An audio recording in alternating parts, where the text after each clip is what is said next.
అన్యాయం జరిగితే చూస్తూ ఊరుకునేది లేదని, వారి హక్కుల కోసం అవసరమైతే రాష్ట్ర వ్యాప్తంగా పోరాటం చేస్తామని వెంకటగిరి నియోజకవర్గం వైఎస్ఆర్సీపీ సమన్వయకర్త శ్రీ నిదురుమల్లి రామ్ కుమార్ రెడ్డి స్పష్టం చేశారు. వెంకటగిరిలో నిర్వహించిన మీడియా సమావేశంలో కూటమి ప్రభుత్వంపై ఆయన తీవ్ర స్థాయిలో విమర్శలు గుప్పించారు. గత వైఎస్ఆర్సీపీ ప్రభుత్వ హయాంలో చేనేత కార్మికులకు అందించిన నేతన్న నేస్తం పథకం కంటే ఎక్కువ మొత్తాన్ని అందిస్తామని ఎన్నికల సమయంలో హామీ ఇచ్చిన చంద్రబాబు అధికారంలోకి వచ్చిన తర్వాత 2 ఏళ్ల పాటు ఆ ఊసే ఎత్తలేదని నిదురుమల్లి విమర్శించారు. 3వ సంవత్సరం 25,000 రూపాయల చొప్పున అందిస్తామని ప్రకటించి అసలైన అర్హులైన చేనేత కార్మికులను పక్కన పెట్టి టీడీపీ నాయకులు ఇచ్చిన జాబితాల ఆధారంగా లబ్ధిదారులను ఎంపిక చేశారని ఆరోపించారు. ప్రభుత్వ ఉద్యోగులు చనిపోయిన వారి పేర్లతో కూడా జాబితాలు రూపొందించి నిధులు మంజూరు చేయడం ఏమిటని నిదురుమల్లి ప్రశ్నించారు. అర్హులైన నేత కార్మికులను పక్కన పెట్టి అనర్హులకు నిధులు ఎలా మంజూరు చేశారో ప్రభుత్వం సమాధానం చెప్పాలని డిమాండ్ చేశారు. గత వైఎస్ఆర్సీపీ ప్రభుత్వ హయాంలో వెంకటగిరిలో 2,000 మంది పైగా అర్హులైన చేనేత కార్మికులకు పథకం ద్వారా లబ్ధి చేకూరిందని నిదురుమల్లి తెలిపారు. అయితే ప్రస్తుత కూటమి ప్రభుత్వం 50% పైగా కోత పెట్టి కేవలం 1,185 మందికి మాత్రమే మంజూరు చేసిందని ఆరోపించారు. అందులోనూ మగ్గం ఉన్న అర్హులైన అనేక మంది చేనేత కార్మికులకు పథకం అందలేదని, దీంతో నిజమైన చేనేత కార్మికులు తీవ్ర ఆవేదనకు గురయ్యారని తెలిపారు. ముఖ్యమంత్రి చంద్రబాబు నాయుడు గారు అర్హులైన చేనేతలందరికీ గత ప్రభుత్వం కన్నా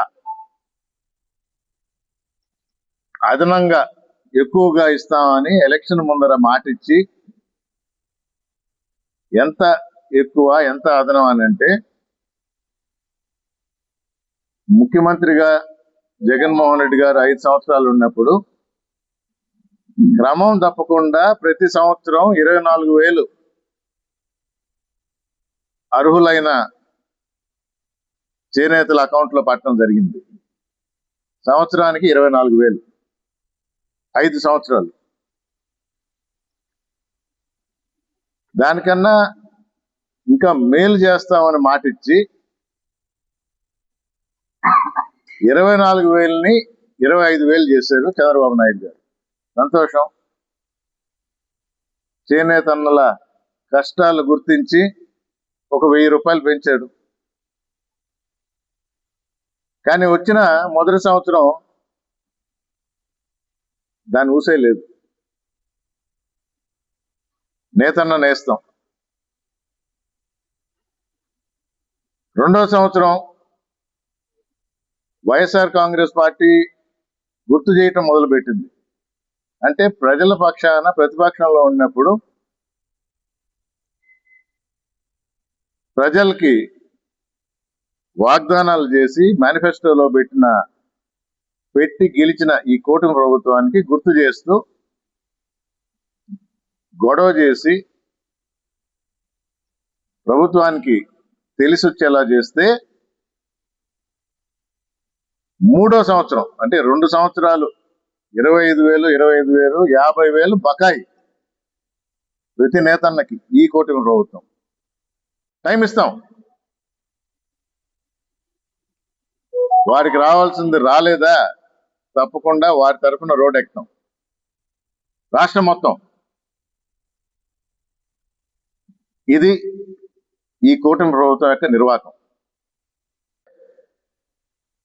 కోన సుబ్బరాయులు, తూపాటి శ్రీనివాసులు, దోపర్తి సుబ్రహ్మణ్యం, అంటే ఏ రోజు కూడా ఎక్కడ కూడా ఎలాంటి గొడవలో లేని వాళ్ళ పేర్లు. ఆ రోజు ఆ టెంట్ దగ్గర ఉన్నారని చెప్పి వాళ్ళ పేర్లన్నీ పెట్టడం జరిగింది. కలెక్టర్ గారు చూశారు. తర్వాత ఒప్పుకున్నాడు. ఏడీకి ఇన్స్ట్రక్షన్ ఇచ్చాడు 4 రోజుల్లో రిపోర్ట్ ఇమ్మని. ఆయన ఏదో రిపోర్ట్ ఇస్తున్నారు. మేము ఈ విషయాన్ని పైన తాడేపల్లిలో చెప్పడం జరిగింది. ఇక్కడే కాదు, నారా లోకేష్ గారు ప్రాతినిధ్యం వహిస్తున్న మంగళగిరిలో, చీరాల్లో, ధర్మవరంలో ఎక్కడెక్కడైతే చేనేతలు ఎక్కువగా ఉన్నారో అన్ని దగ్గరలా చూడమని చెప్తే, ఎందుకంటే ఈ విధంగా అడ్డంగా తీశారు, అన్ని దగ్గరలా కంప్లైంట్ చేశాం. మొన్న చూసినాం, మంత్రి గారు స్టేట్మెంట్ ఇచ్చారు. సడన్ గా 2వ విడతంట. ఇది ఇంత ముందర లేదు. వైఎస్ఆర్ కాంగ్రెస్ పార్టీ అప్పుడు ముఖ్యమంత్రి జగన్మోహన్ రెడ్డి గారు ఒక మాట చెప్పి నేతన్న నేస్తం అని పెట్టి బటన్ నొక్కారంటే సాయంత్రం కల్లా ఎంతమంది అర్హులో వాళ్ళందరికీ వచ్చేది. లిస్ట్ పెట్టేవాళ్ళు. సచివాలయంలో మీ పేరు చూడొచ్చు, లేదు అంటే అడగొచ్చు. ఇప్పుడు లిస్ట్ లేదు, అడిగితే దిక్కు లేదు. కడుపు మండి రోడ్ ఎక్కితే కేసు పెడతారు. ఇంత గందరగోళం అయ్యి ప్రతి దగ్గర కలెక్టర్ల దగ్గర పోయేసి ఇది మళ్ళీ ఉధృతం అవుతుంది, ఇబ్బంది కలుగుతుంది అని మంత్రి సవితా గారు మొన్న చూసిన పేపర్లో ఏమంటారు, 2వ విడతలో వేస్తాం మీకు అంటారు.